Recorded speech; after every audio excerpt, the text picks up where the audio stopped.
All right. What's going on, everyone? Welcome back to the Systems of Wealth podcast. I am your host, Noah Kronfly. Today, we have another very special guest, someone I have had the absolute pleasure of getting to know. He is the founder of Lost Empire Herbs, founder of Legendary Strength. He's an author, he's a strongman, he's a biohacker. He's just an incredibly thoughtful individual, and I'm so excited to talk to him. One of the most interesting guys I've had the pleasure of getting to know. It's the great Logan Christopher. Logan, thank you so much for joining me today. I don't think I've ever been called the great Logan Christopher to start a podcast, but I'll take it. Well, Thank you. everybody should be addressing you like that because it is well deserved, well deserved. I'll tell my wife and family. Be like, well, Noah said I'm the Griselda like, and moving forward, that is the only thing I will respond to. From the jump, I wanted to say thank you. I mean, what initially brought me to you, what made me like my first introduction, what made me so interested was, and I think I've told you this before, like the webinar that you did with Perry Marshall. I mean, it probably was maybe last year or the year before through the New Renaissance membership. And the title of that, correct me if I'm wrong, but it was like the civilization collapse stack, right? Did I have that? Something Okay. along those lines. Dude, I have rewatched that like no joke, like a half a dozen times. I'm like, Yeah. dude, I gotta go back because like I was enthralled and like obsessed with just already learning that stuff. And I had been, it's like one of those moments where like you spend a lot of time like learning that type of stuff, and then like you find answers or you find a book or you find something like that, and you're like, yes, this is it. This is everything that I've had, and it puts it into words. And so yeah, I mean, I'm super excited to get into that and talk to you about that today. But just wanted to say thank you for just the value you've brought to my life already. I know this is going to be a really fun conversation. So yeah, man, seriously, thank you, and thank you for your time. Seriously. You're welcome. Let's Absolutely dive in. fantastic. Absolutely fantastic. So the way this will be a really interesting question to pose to you, because you are, I mean, I said it a little bit, and I'm even probably leaving some things out of like what I could describe you as, of like all the things that you do or have done. I got too many. Yeah, right.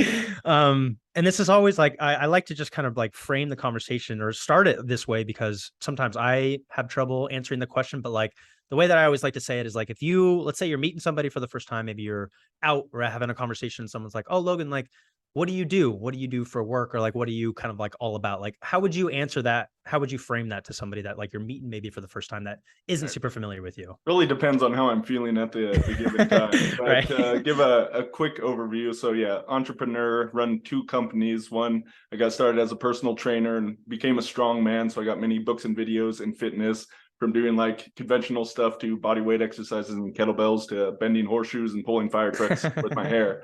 Part of the thing that I'm not naturally athletic, so I got into that field and was looking for an edge that led me into nutrition and herbalism. So I have the Lost Empire Herbs is another larger company that I got going. I'm also like an NLP trainer. I've done hypnosis, energy medicine, wide variety of different things. So what I'm really aiming to be is a wizard and a Renaissance man. Yeah. Kind of Yes. combining those two, and along the way with my businesses, I've certainly got interested in the topic of wealth and explored that in many different ways. So Yeah.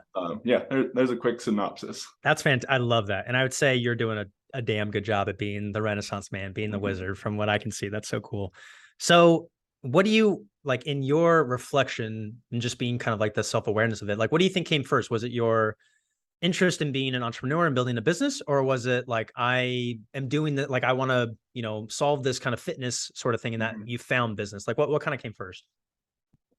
It was really the getting into fitness. So like many people, I kind of went through a dark period in high school.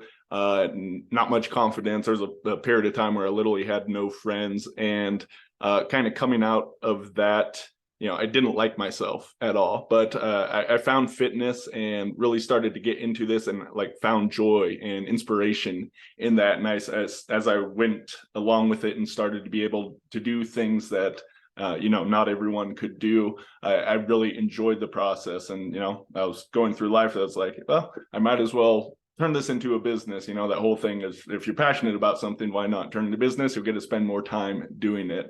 So that led me down the personal trainer path, and that eventually turned into an online business, just with Okay.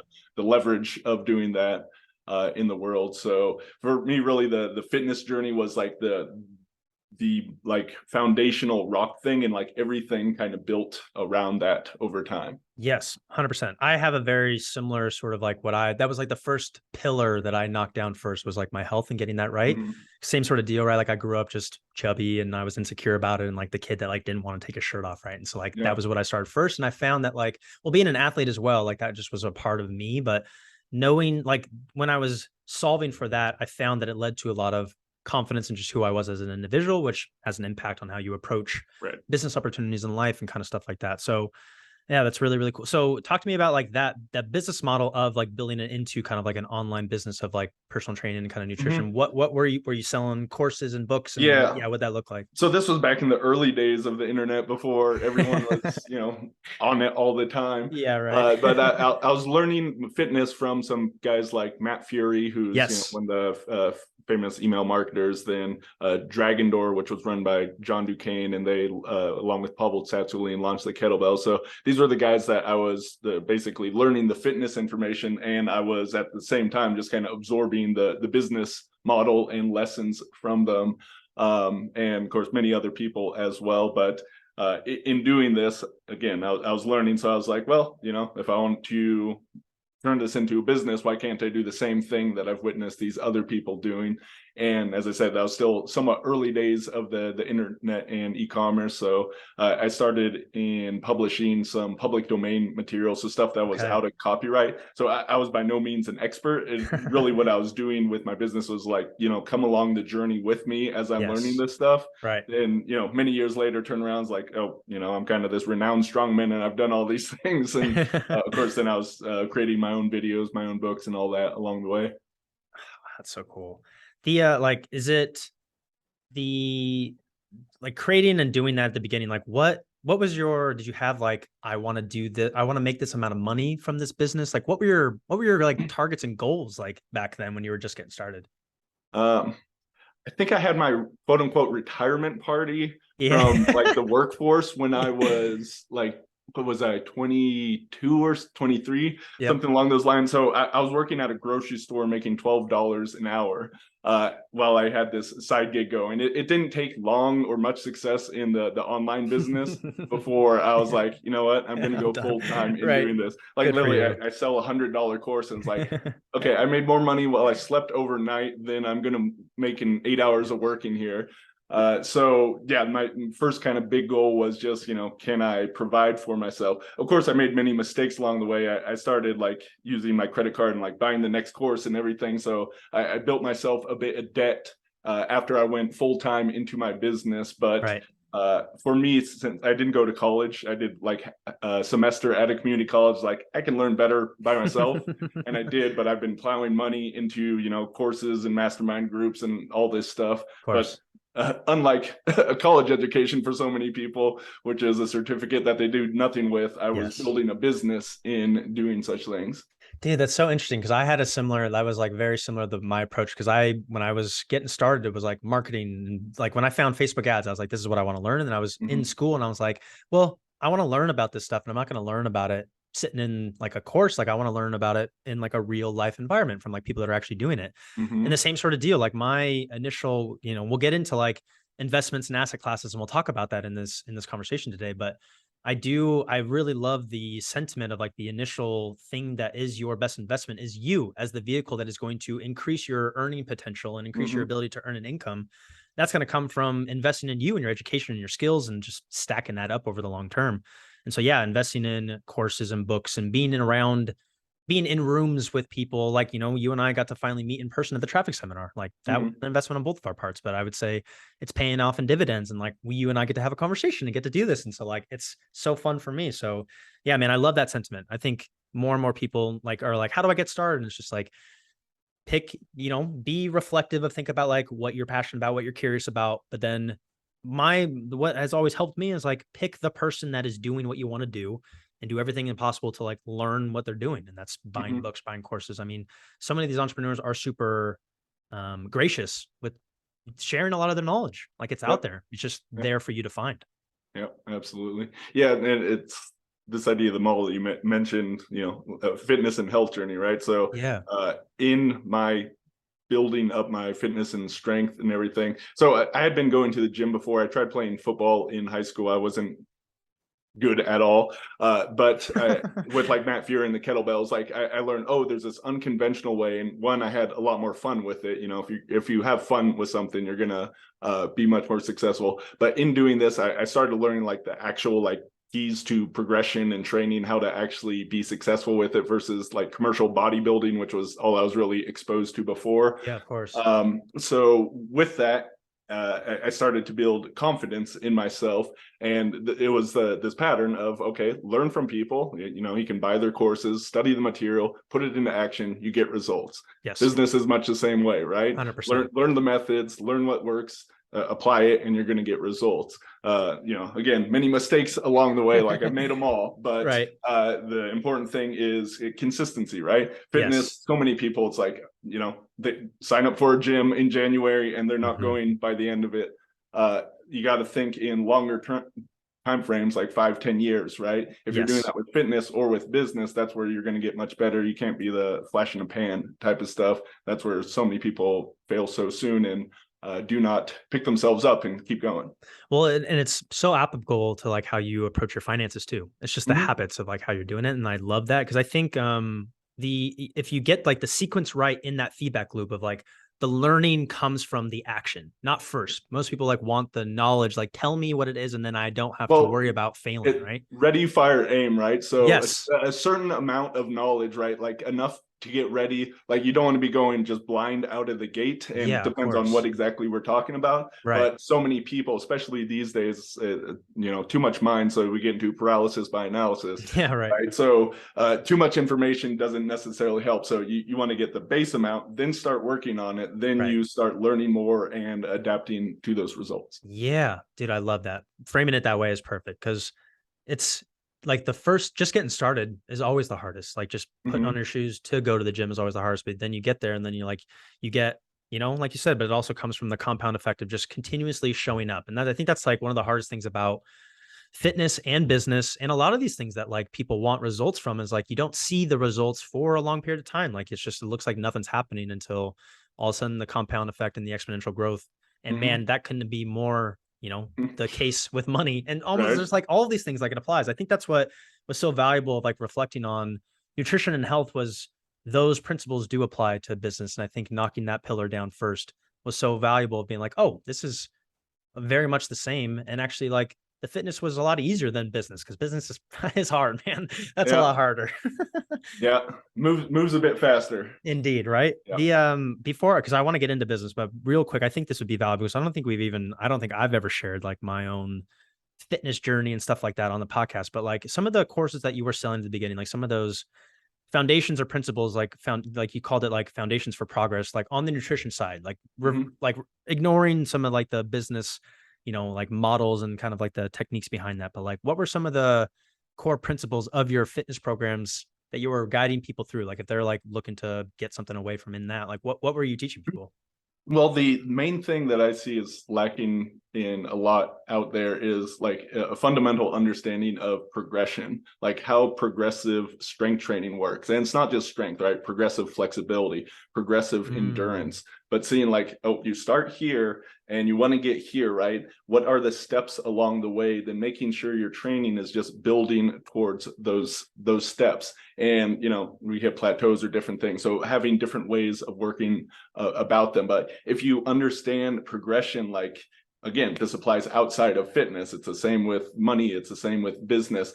Progressive movement towards a goal is what is going to get you there. So you have a plan, you take action on it, then you adapt to the feedback. Is the plan getting you there? Good, keep going. Is the plan not getting you there? Okay, we're going to have to switch something else. Maybe you got to learn something new. Maybe you got to try a different route. But the feedback comes from the action itself. Yes, 100%. And like when you are helping people, like maybe like set the target or set the goal, is that usually like strength on a certain lift? Is it like, I want to look this way, I want to feel this way? Like, what do you think so is like one thing that for me, aiming for what you can do is really important in fitness, right? It's because, you know, 99% of what out there is what you look like.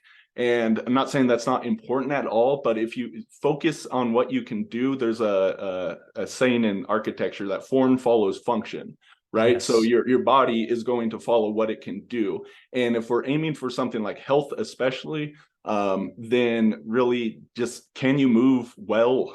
Right? Doing some basic things like, can you pull yourself up over a bar? Can you deadlift body weight? Like some basic stuff like this, but learn how to move well in a variety of ways with strength, endurance, mobility, flexibility, different factors in there. That's really what I'm aiming for in all my goals. So I find if someone aims towards those goals, the body will soon enough take care of itself. Yeah, there's, you can focus on diet and different things in there, but so many people have bad baggage about diet for a variety of reasons. Right. If I want to get someone healthier, I don't even want to think about diet for the first several months, right? Let's focus on other things. And there's much more important fundamentals for health, like hydration, sleep, these other factors that we should pay with that are not nearly so difficult as diet. So yes, that's important, but there's so much else that's actually as important, if not more so. That's great. And like, I feel like it's easy, or like, almost get like addicted to the micro progression, right? Like when you talk about like, I want to be able to deadlift my body weight or do this thing. And then you get there and then like, okay, then the goal extends. And so like, it's what I've been reflecting on, like through my, I think I was listening to a comedian talk about this, or somebody was talking about it, but like, the thing about like health and fitness and nutrition is like, it's not really a game that's meant to like be played to like win. It's like to continue, like the point of the game is to continue to play. Like, I think that's where sometimes people get stuck on with like dieting or stuff like that too, is like, you have this point in time or this X thing that like I'm going to get to. And then once I get there, then I can relax. And then like, then I can love myself. Right. Is ultimately what it tends to boil down to. Yeah, right. Yes, putting like that goal out in the future. some baggage, right? Like exactly. Yep. But like the idea is building the habits and the foundation, like almost the things that are invisible to everybody else that leads to then the external results that then people will see. But like it's what nobody sees when, like, that was so much of what sports and baseball always was like, what are you doing when nobody's watching? That was always like the edge of how to get together. But like that is like how you find like the edge, or like what's the book, The Slight Edge? That's like the 1% compound better every single day. Like it's what you're doing when nobody's watching. It's just building those habits and those foundations to stick with it, because like there is no end. Yeah, I have a program on habits because after all my studying and everything, like I describe it as like a meta skill. If you can get good about changing your habits, you can get good at anything, right? Because there's habits involved in finances and fitness and health in any area that you want. So I did a deep dive on that, and I have a program called Habits on Demand. I actually figured out a way using a wide variety of different things that you can literally install a habit in a single day, which I know sounds incredible and flies in the face of the conventional wisdom, but it uses powerful tools like hypnosis, anchoring, visualization, uses mental training tactics that can do it, because you're basically programming it in your mind in a way that will hook it all in. And then, it can have some great results. So it's a fun process. Do you have an example of like one that you did for you or a client that you helped to like build like a habit like in a day or something? Yeah, like I mean, there's so many different ones, but like one of the things I talk about in there is like the power of a morning routine, and this can involve a whole bunch of different things. And for a long time, I had difficulties in getting this to really stick. Right now, Perry Marshall calls it Renaissance time and whatnot. Yes. So, but now I've been doing like every single day with very few exceptions. I have like a solid routine in the morning that, sometimes it's shorter, sometimes it's longer. I switch up what different things may be involved in that, but it's really rock solid. So there's many things like that. Another quick example of blessing food before eating it. Interesting. This was something that the hard part for this was I could just never remember to do it. Right. But there's certain ways of doing that then once I did that, it stuck. Yeah. So wow. Yeah. All right. Fun stuff. You guys hear it. Go check out Habits on Demand. That's fantastic. Okay. So the initial kind of business or the initial venture into entrepreneurial was that kind of online fitness training. And then take me through, where did the like vision and like thesis behind Lost Empire Herbs come, or was that the next step, or kind of like take me through the progression from there? Yeah, so from Legendary Strength was the info business and fitness, and it was just kind of like a new product after new product, and just gradually built the list and built the following, built the income that way. Then a few years later, because I started Legendary Strength, I think about started the online business 2008. All right. And Lost Empire Herbs started in 2012. It was actually, so I have two older brothers that I'm partnered with in the business. And Awesome. one of them, he was buying herbs from another company, just wholesale, and kind of a natural salesman type. He would be selling them to his friends just because he was getting some great benefits from them. So he got inspired one day and said like, hey, if I find a supplier for this, you want to start up a business? And then, we can fund our own herb supply. So that's exactly what he did. He found a supplier. I threw up a website. We started this business. And, in the beginning, this was kitchen table top type of stuff. Yeah. And honestly, we had no clue about the supplement business. None of us had any experience in it, but we started real small and it just gradually grew from there. And now it's a multi-million-dollar business that we're very happy with and continues to grow. Congratulations, dude. Seriously, Yeah. stoked. Yeah. That's so cool. Well, it's cool because like you had your experience with like the info product of then going into like the supplements. So like I'm sure that obviously has a very big, crossover, doing something like that. Yeah, all the experience with advertising, sales copy, email marketing, different things, was able to apply that. And every business has its advantages and disadvantages. Info marketing is great, like high profit margins, like no inventory real issues there. Right. Supplement business, it's inventory business, but it's a consumable product, right? So you get repeat sales, much more. And then only a certain segment of people is actually interested in information at all, right? Whereas there's a much wider market for health and nutrition and supplements. So we've just had more success in growing that. The info marketing business is still great. That's my sort of my side gig now. Yeah. The herb company is much larger. Well, it's so cool too, because it's like you may not know it at the time, but like doing a lot of the investment and buying courses and classes to help you with the info product, and like that was preparing you for an opportunity that like you didn't even know existed yet. And then like this comes along, and then all of a sudden like that's the thing that takes you to that next level. That's how life goes. That's so interesting. That has got to be like a big theme here. That's so cool. What were some of like when you guys first started that business? What were some of the supplements that you were selling? I guess it's a two-pronged question. What were like some of the supplements you guys started with at selling, and like what is your best-selling kind of stuff now?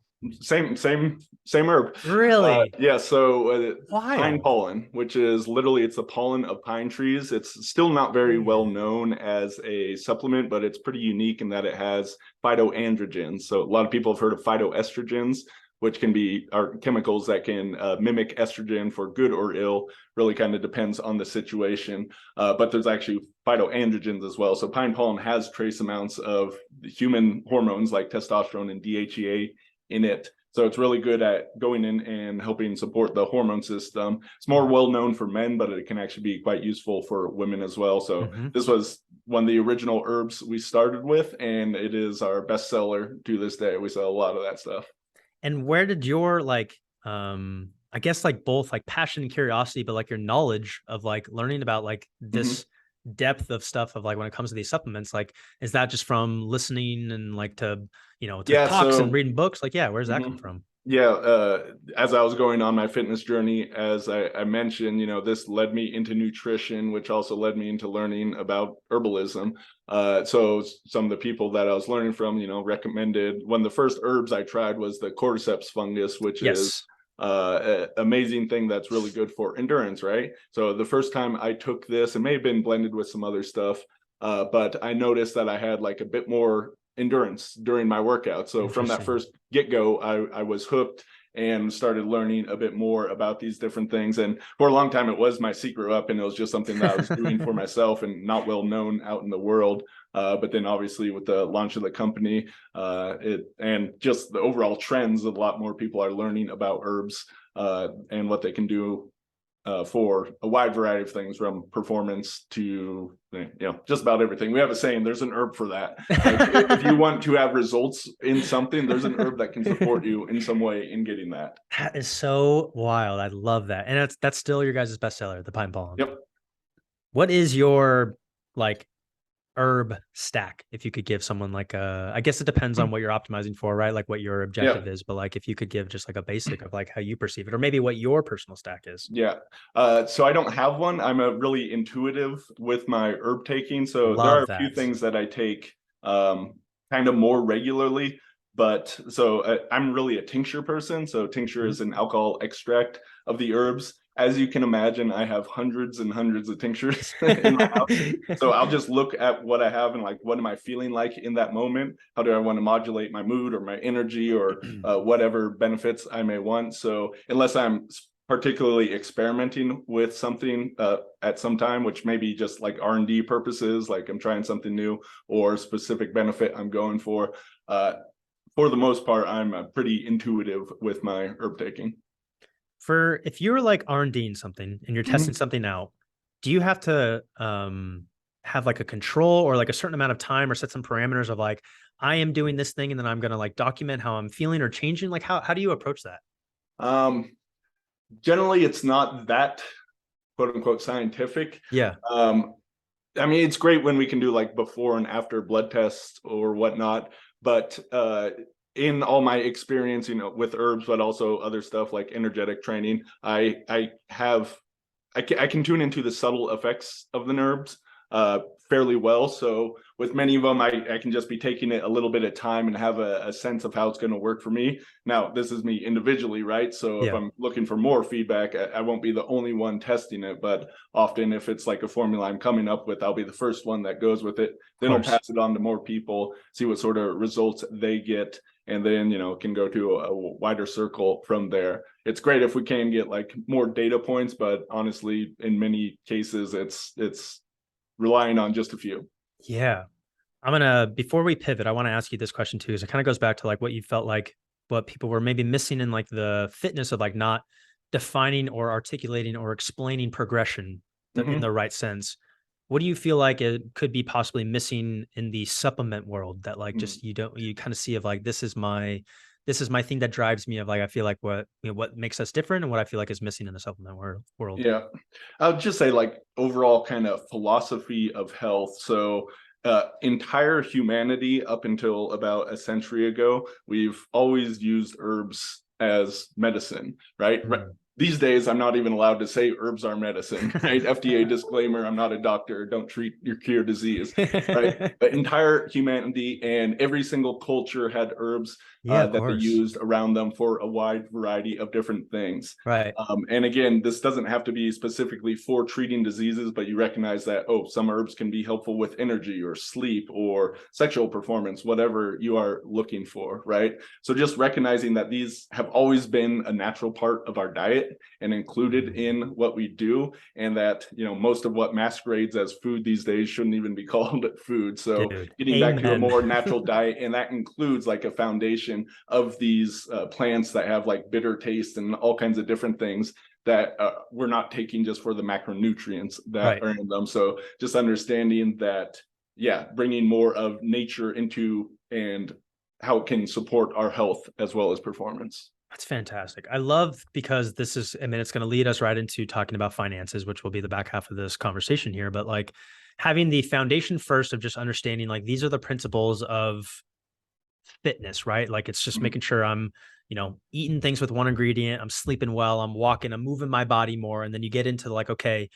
because I mean, maybe you can correct me if I'm wrong, but I think the herbs and that type of stuff isn't going to necessarily fix the issue if you don't have the foundations in place Mhm. first and foremost, correct? Yeah, it in some cases it can, but yeah, Mm. often, I mean, any sort of issue that you're having, I like to look at it through the frames of like physical, energetic, emotional, mental, and spiritual, I love that. and Yeah. that different interventions along those lines may be more or less useful. And even in physical, we got environment, we got supplements, we got structural components. Like Yeah. there's those, it's kind of fractals in that there are many different sub layers to that, but Mm. yeah, in some cases, yes, I've seen people like take an herb and have miraculous life-changing results. We love those testimonials and Yeah, of reviews when we course. get Right. them. And in other cases, like people will try 5 different herbs, nothing works for them. But that means that this is not an issue that the herb is likely to fix. You may have to go back to something more root cause in that. So yeah, that's a little bit of how I look at issues like that. That's great. I love that. Okay. So let's get into, we're going to shift gears and we're going to talk about money, everybody's favorite topic. Mhm. So what, how do we start this? Like, I guess the best. So let's go through this a little bit. Like, what was your relationship with money like growing up? Where did the motivation come from? Or was it like, okay, I'm getting into business now, and so like, Hmm. as an entrepreneur, we're just so close to our money, like we have to be, right? That this is something that we need to work on. But I think like so many people are like, I want my income to grow. I want to make more money. But if you don't have the like habits to then keep that money and like know how to multiply it or do something with it, then like that's not, maybe your issue isn't necessarily just making more money at that point, right? It's having Hmm. the right foundation in place. So take me through kind of like the journey of money with you and where that's kind of come from and how that's evolved. Right. Uh, so I was raised, I'd say like lower middle class. Like my parents did all right. We lived in California, right, which is a wealthy area. So we weren't like lacking for anything, but many friends around me seemed to have a bit more money than we seem to have. And really, I didn't think about it much till I was in high school. And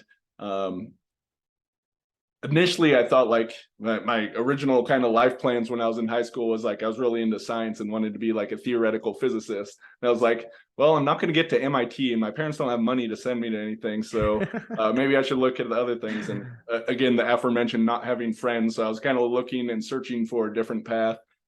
This new friend group that I fell in with, some of them had interest in money and were like investing in stocks. Oh, wow. So Okay. I started learning about money. I read like Think and Grow Rich, and I was like, Of okay, course. I'm really not happy with myself. Wealth isn't the answer for that, but at least I can buy things that will make me happy, right? So that kind of set me on the path of learning about money, and the different ways. Robert Kiyosaki's like Rich Dad Poor Dad, Of Cash Flow course. Quadrant. Those were some early classics that really got me thinking about different things. And I did throw in some money in like stocks and whatnot, and I was looking into real estate, but really the business was the thing that really kind of connected for me early on, and just kept marching forward with it, and then learning all the lessons you need to learn along the way, like how to keep books and different factors like that. Dude, I love that. What's funny is cause like I've had a similar journey of like money wasn't super talked about growing up. And I was aware of like some of the struggles that we've had. Hmm. And I think that was like one of my initial motivations is like, I want to be rich. And like, I think every kid or person has that at some point. Like, I just want to be rich, but you don't really know why, like I'm doing this in the Hmm. first place. And I think I've been reflecting on this because I think for what was driving me for so long and still, I think what does drive me, and I don't think it's necessarily bad or good or right or wrong, but it's like the fear of just not having enough, like scarcity almost is what drives you. And it's like, Hmm. I think fear can be motivation. I mean, this is something that Robert talks about because this is top of mind because I'm reading Rich Dad Poor Dad right now. Is Yeah. like fear and greed is what drives a lot of people. Because it was one of those books that like is the money book, and like everybody talked about it, and I was like, I don't want to read it. Like everybody talks Hmm. about it, and so I've read dozens of other money books, and I was like, I probably should pick this up and I should read it. And I'm going through it right now, and I'm loving that like I'm reading it right now after going through so much of like the other base that I've already built because it is such foundations. It's not basic, but it's easy concepts to pick up. And it Hmm. is so much more of like the why and the mindset behind thinking in those terms, because that Hmm. is the hardest thing to do when you don't have like the means to look at it and say like I am wealthy. Like you have to start thinking like you are a millionaire before you show up and be a millionaire. Right. Yeah. My initial goal was to be a millionaire by the age of 25. That was a little ambitious. It did not quite I think happen. I wrote that Uh, down too on my end. Yeah. yeah, it didn't happen on that timeline, but it did happen. So, again, that whole like, okay, my timelines were ambitious, but let's Yes. adapt and still go and move towards the goal. 100%, Right. 100%. Well, I think like the ambitions is there. And then what becomes so important is like building these steps and the habits that are going to initially like that are going to propel you and get you there. And then you start to realize that like that goal or that target that I have really is just like a moment in time. And I'm going to Hmm. pass through that. Cause if you really start to understand like how money works, you don't get to like $1 million and then stop. Like if you have money allocated correctly and things are structured, like that number is just going to continue to grow and grow if things are set up correctly. Like you don't Right. have to like that thing is just going to grow. And so let's get into your the civilization kind of collapse stack, like where Well, that, let me mention another please. story Yeah, that please, I please, think is please. important. So I was mentioning some mistakes, but really I got into this pattern of, I have some success for my business, but I was really caught up into shiny object syndrome, Yeah, of right? So, course. oh, the new shiny course, oh, product launch formula, right? So spend money on this. And oftentimes it would be like on a credit card, then I be like scrambling to launch something. There's times when I launched a product in order to pay rent, right? So I got in this cycle, and after like years of it, I was gradually getting just like a little bit more successful, but I would go through these periods of like, oh, I need to like sell off extra stuff in order to pay down these bills and whatnot. And I got Yeah. really fed up. And there's a point where I was like, okay, I got to figure this out. I literally read something like 50 books on money in the next just like few weeks, right? I started obsessing with it, and I was saving money every day into certain accounts. And really that is the point when I kind of like broke through and really established one, good habits, but also like systems of kind of money flows. That really took me out of that pattern. I was able to break through that pattern and start actually like building some wealth rather than just that cycle of income. So that point of getting fed up, and then like really, I can say what some of the steps involved in there. Like a big Please. thing for me was recognizing 4 different components of money: income, expenses, savings, and investments, right? Yes. These 4 to me like cover like offense and defense, and people can be great in one area and suck in all the others. And like a high rising basketball player who has this huge income stream, right? And then they get injured and they didn't do anything with that money, Right. and then they're not doing well, right? But Right. if you can be good in each of these areas, then over time you're going to become wealthy. It's as simple as that, right? So like saving off the top of your income, that goes back to richest man in Babylon. So these One of kind of my concepts, these favorites. fundamentals of Yes. wealth are very important. So for me, that was a big like pivotal change moment in my relationship to money. That's fantastic. And that is not coming like when you are behind or feeling behind because like debt is there and you don't have control over the income because like the money that you're making now is paying for like past decisions that you're making. So Yep. like you just have to almost like out earn your bad habits, which is a really like difficult position to put yourself in. Yep. That's Absolutely. okay. That's great. Anything else like foundational from that? Like, you said like I set up a couple of different accounts. Like what were there like Yeah, so certain for me, earmarked? another concept that was useful was, we do mental accounting with our money, and we can think of, like a windfall versus like, oh, this is money for rent, right? So actualizing that in that you set up different accounts for different purposes, right? Yep. Yep. I think I got this term from Garrett Gunderson, but the wealth capture account. So this is savings that you put away that you really don't ever touch, essentially, right? So have some of the money going to that. Then you can have like a vacation fund, then shit hits the fan fund, right? Like emergency type stuff. Then like charity, taxes, different accounts, and actually like setting up different accounts in the banks. Now we're at a time when we get a decent savings rate if you use certain accounts. Yep. It's still less than inflation, but that's a whole other issue.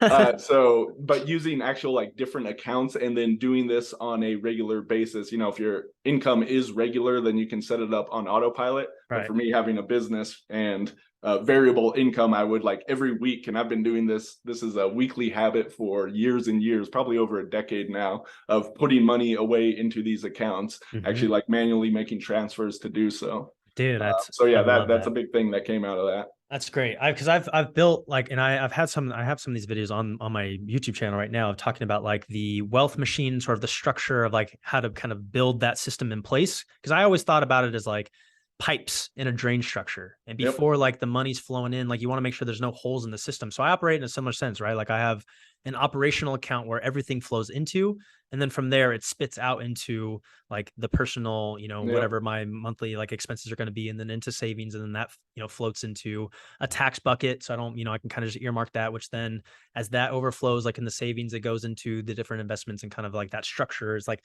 it's the machine that will power you. And I think it's so interesting because that is one of my favorite quotes is like, I think this is from Taylor Welch. You probably got it from somebody else as well, but it was like, you don't need to grow a tall tree. Like the key is to dig deep roots, is to like have that strong foundation in place. Because again, it's like, I want my income to grow, which is like growing the tall tree, but like shit hits the fan, like your tree gets struck by lightning. That tree is not on a strong foundation. It's going to topple over. Like if I have those things in place and the foundations in place, especially for entrepreneurs who like, I mean, our businesses just eat cash, but to have like the freedom to be able to be agile and be mobile and make certain and tough decisions. Like if cash is going to keep you in the game, like business is similar to the finance. Like the point of the game is to stay in the game and continue to play the game.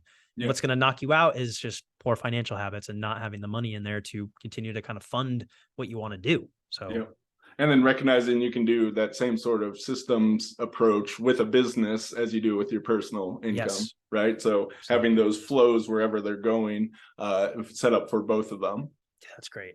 I love it. So again, having foundations, systems first, get that stuff right, and then you can build from there. And so let's get into the stack, the civilization collapse stack. Let's talk about that. So again, the take me through like the philosophy behind what that is all about, how you kind of like structure and think about the different asset classes a little bit differently. You know, as far as like, you know, where to start, what should I do? Just like give me the whys behind some of this stuff. Yeah, so civilization collapse stack was not something that I came up with. It was an idea I got from a guy named Cliff High, and I like to give credit where credit is due. Well and he's done. kind of like the mad genius type. Awesome. But this was something that when I saw him talk about it, it just kind of clicked a bunch of disparate puzzle pieces into place for me. Yes. Right? Which, yeah, sounds like it did the same for you. It So sure did. It synced. Things singed. Yeah. Right now in the 2020s, you know, it's been a rough time. Yep, indeed. We've seen a lot going on, and you know, many of us have a feeling that, you know, civilization is going through some big changes, and in many ways things are likely to get worse in the future. You know, long term more optimistic about where things are going, but I think there's going to be continued rough patches going on to that. So that's ideas like, you know, how far down does civilization collapse? And then what is necessary, what is useful, what is wealth at those times, right?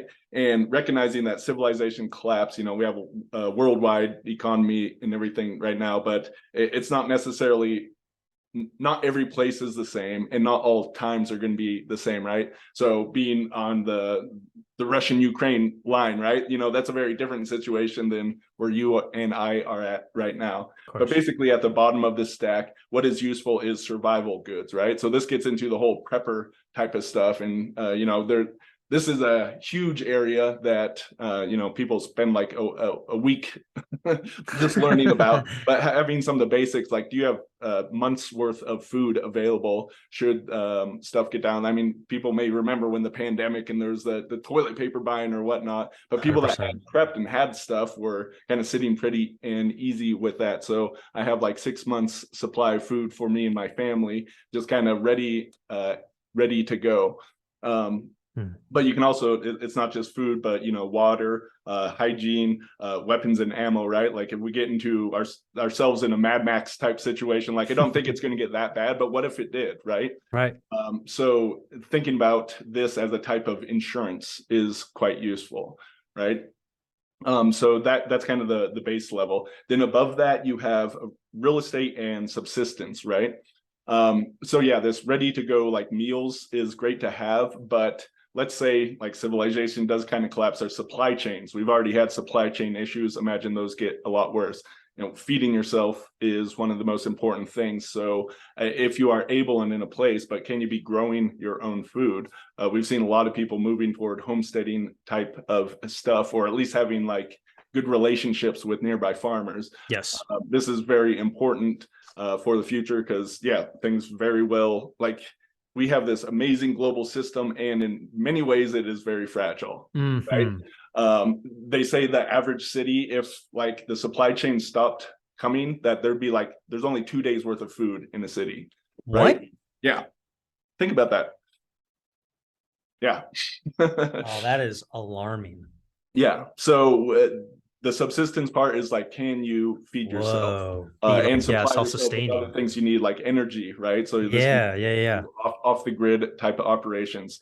With real estate, of course, that could be the home you're living on, but we can also start to look at real estate as an investment type of thing. Yep. Actually, let me go back to the survival level. There's even investment type stuff here, like ammo. The price of ammo has gone up significantly over time.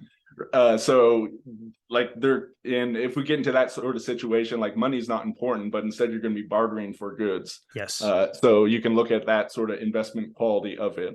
But then we have investment with real estate. Obviously, that is one part of a diversified portfolio. So above that, we have precious metals. Gold and silver have always been money, and for the foreseeable future would continue to have monetary value at least. So that's the next level there. Then we have like cash and insurance. I've had my house burned down. I've just had my car totaled. Like I've gotten into some situations where having insurance was really useful to have. And then we look at where we're going in the future. Obviously, some sort of digital currency is very much likely. There's stuff like Bitcoin. There's thousands of altcoins out there. With what's gone on with the bear market, like I think Bitcoin is one of the better things that are out there, but that doesn't mean a lot of money can't be made on these other services, or that, the whole like controller realm of CBDCs and what's going on with that. But likely this is going to be the money in the future. Even if there's like civilization collapse going on with rebuilding, this is likely somewhere we're going. So, how far down do we go? And really, this is a thinking through this is diversification. Mm-hmm. Do you have some assets across all these things that puts you in a position where you're ready for any sort of circumstances? So if we get into Mad Max world, are you like, oh, I have all my money in the stock market and none of it matters anymore, right? So hopefully we don't get there, but if we did, right? Or there's a solar flare and the electrical grid goes out, can you at least feed your family for a month while things get rebuilt, right? Right. And there's many sort of situations. We have all kinds of natural disasters. Another part of that is mobility. Like, are you able to flee, get out? Yeah. Yes. And recognizing like, if you have a whole bunch of like silver and gold, that's not so movable, which is one of the things. So you can have assets in different places, but you can also have like a hardware wallet that has a bunch of Bitcoin and or other cryptocurrencies that can travel, across borders quite easily, right? And can't be confiscated so easily. So really looking at all the different threats that are coming across the world and having your goods and wealth diversified across these in order to be able to not necessarily like withstand, but buy yourself time or give yourself good optionality for the future situations. And at the same time, like diversified across this, hopefully it also puts you in, even if things continue to go great, you're also in a good position for the future as well. Yeah, continue to thrive. Like this reminds me so much of like Nassim Taleb and like Anti-Fragile and that is so much of like the same sort of thesis. Like it's very much the optionality, protect your downside.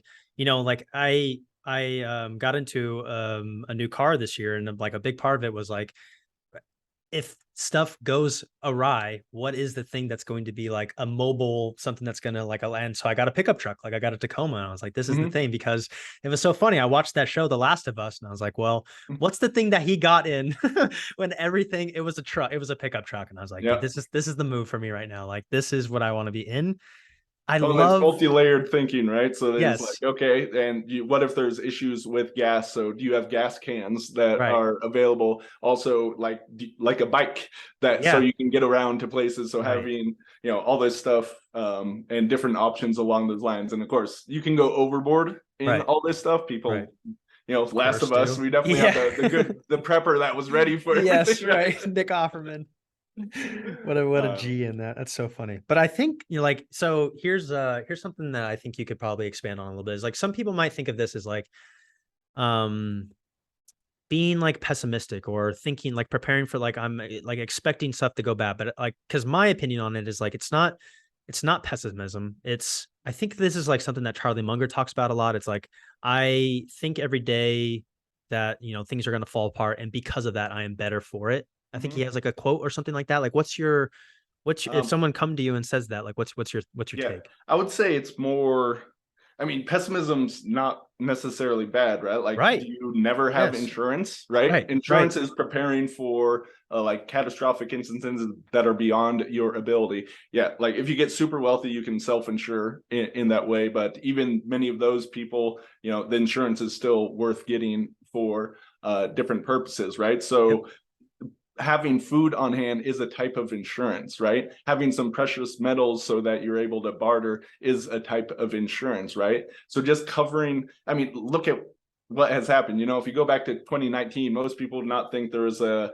pandemic and we're going to have lockdowns and war is going to start going, like all these different factors. Like just see what has happened in the last few years and imagine, oh, it's likely to happen again and probably get worse in many regards. I would counter that by saying, like, a lot of people are sticking their head in the sand about some of the things that are actually going on, because actually facing some of what we're facing as a species right now is not necessarily fun things to look at. So if that's a cool thing about insurance, or if you have this stuff, then you don't need to think about it too much. Like, you have prepared for eventualities or possibilities, and if you're prepared for them, then you can sleep more easily at night. Instead of being the person that is, you know, going out and panic buying when the shit hits the fan and you're caught in a bad situation, right? So I really think along these lines of insurance and being prepared for options. I love it. I love it. Like, the idea of layers of assets has always been something that's been super like attractive to me, because I learned, I learned it from people that were just ahead of me. Like, I was investing in mentors, and I had a mentor that tell me, you know, to take some money out of like what you just did and go buy some gold and silver, and just don't get a certificate, put it in like a safe and have it with you. Like, go and do that right now. And so, like, I was like, okay. He's like, don't let anybody tell you like this is necessarily like an investment. Just buy it for insurance purposes. Like, just buy it and don't think about it anymore. And I was like, great. Like, I've been buying life insurance for probably 5 or 6 years now, like monthly basis, just been doing that. Like, cash, just have it on hand, like the digital currencies and crypto. Like, I got into that super deep in the last couple of years. So that the thing that like I'm still like the next asset class that I want to get deeper into is the real estate side of things. Cause I mean, that's just so much of like the industry that I operate in.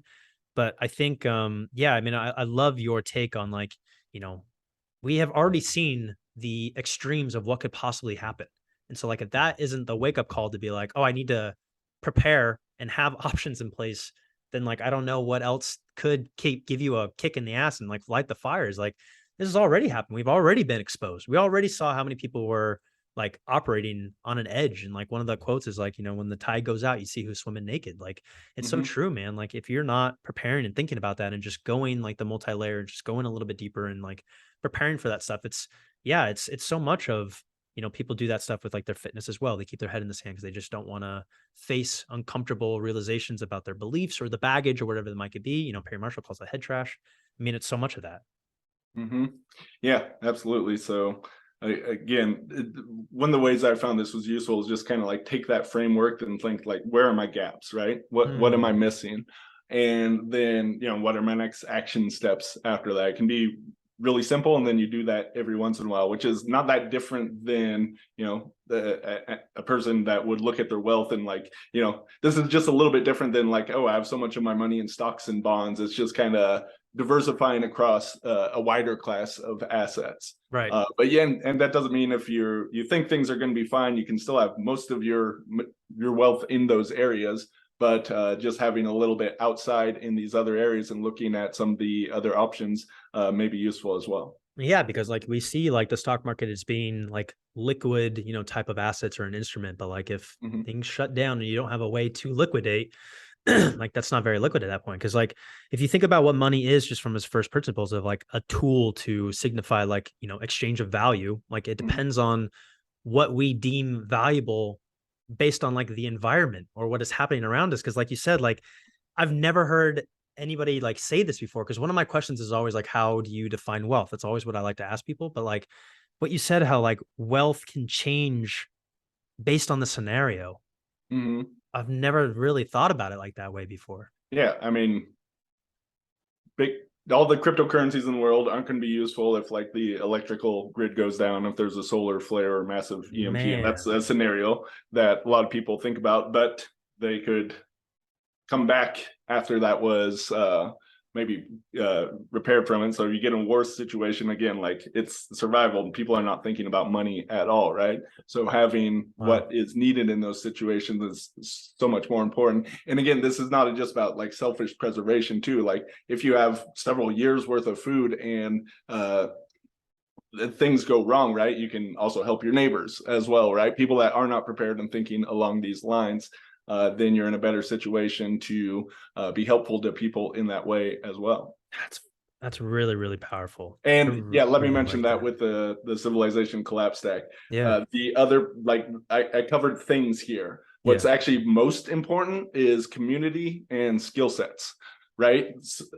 We have this idea, especially in America, of like the rugged individualist who's doing all this stuff and like preparing all their food by themselves. That is extremely hard to do by yourself, right? It is Right. so much easier when it's done in a community of people. So looking at like what are your skill sets, and the skill sets can be from like survival situations to like managing cryptocurrency, right? We can have skill sets across that stack, and then people that are invested in the same sort of ideas. And especially, you know, in the physical whereabouts, we have these digital relationships that are great too. But again, depends on what sort of situation we're in, where the people that are around you may matter much more so than people in far off lands.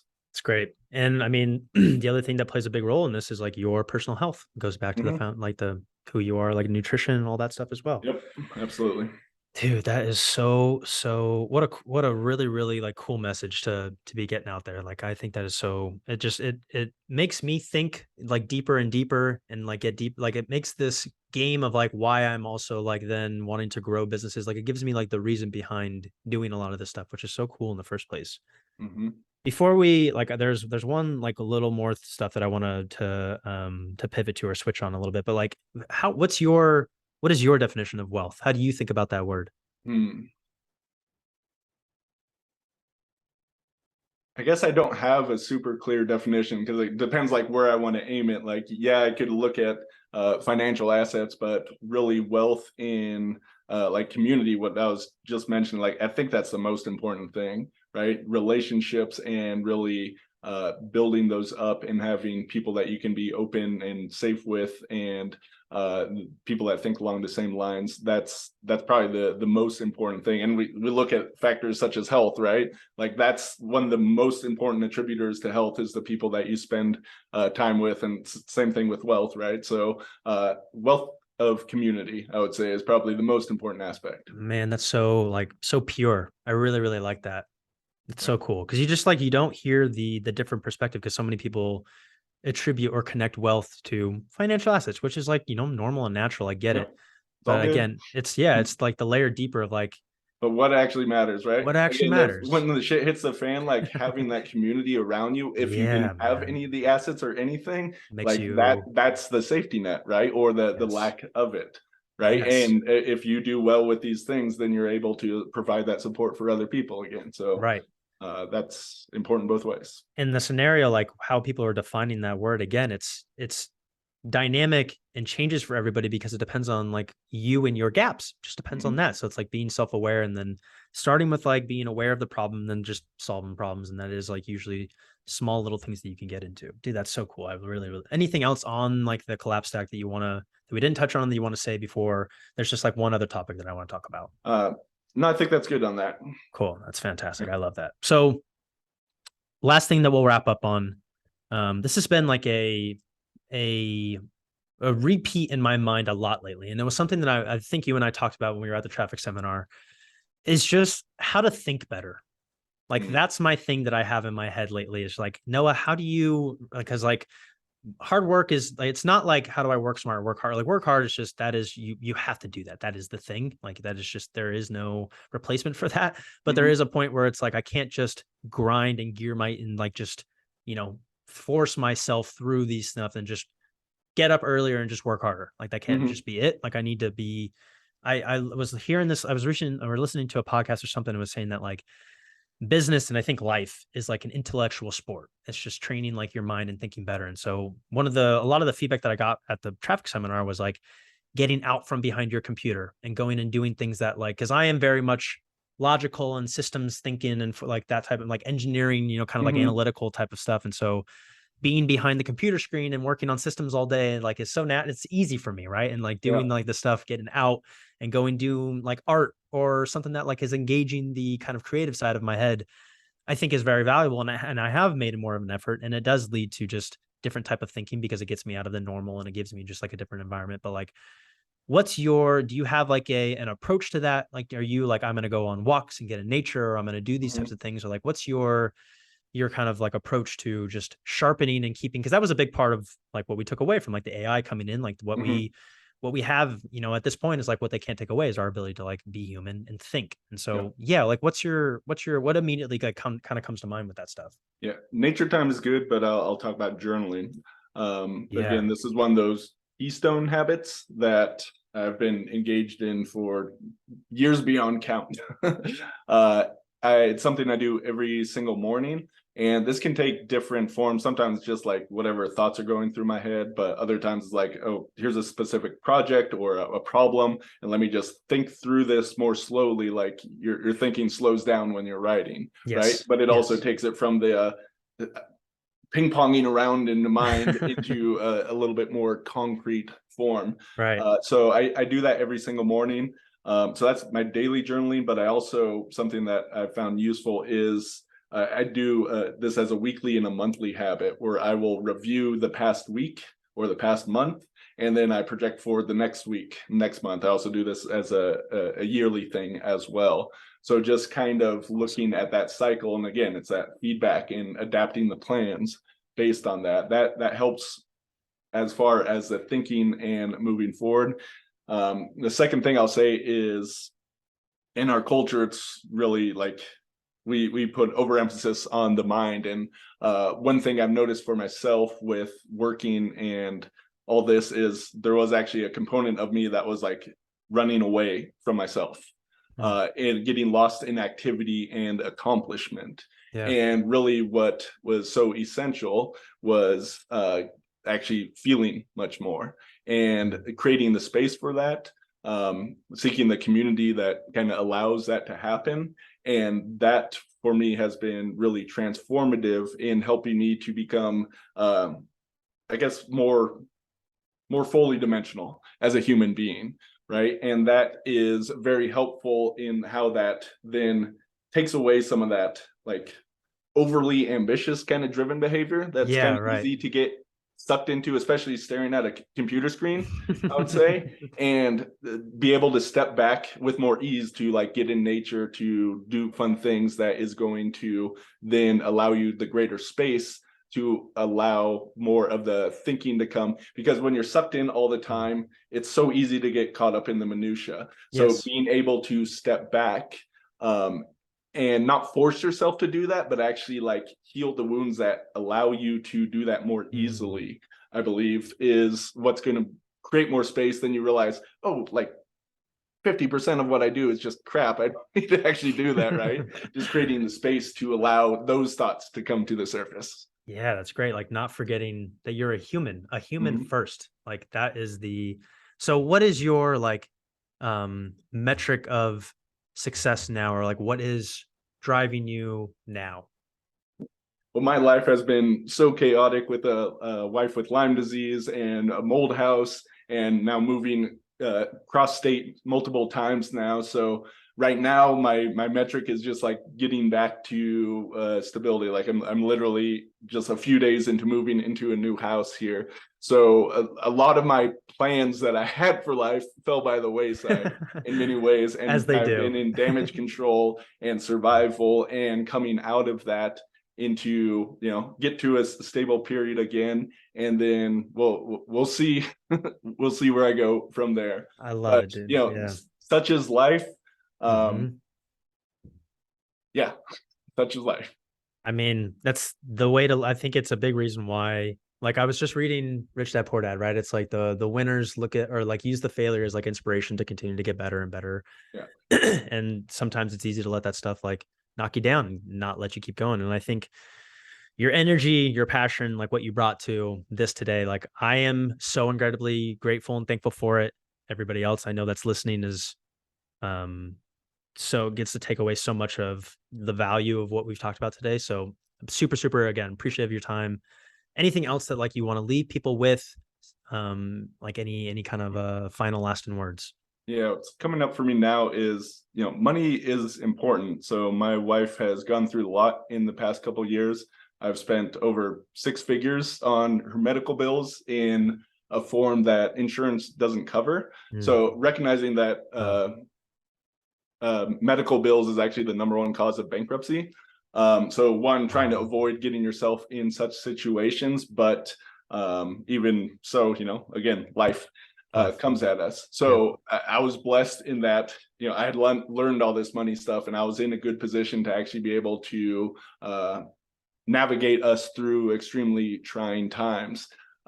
If I didn't have that money situation kind of not quite solved, but where I was at, everything that was so difficult, like, life-wrenchingly difficult, would have been so much more so. So it is extremely important that we really look at this stuff and do what we can for not just ourselves, but for those that are important around us. Man, I love that. Love that. Absolutely. Wow. Again, dude, thank you so much for being on. This was such a blast to have this conversation. Everybody listening, watching, leave us a review, leave us a like. Don't forget to subscribe on YouTube, leave us a comment. To all my builders out there, I salute you all. And again, Logan, appreciate you. Thank you so much for being on. I'll see you guys all in the next episode. Thanks, Noah.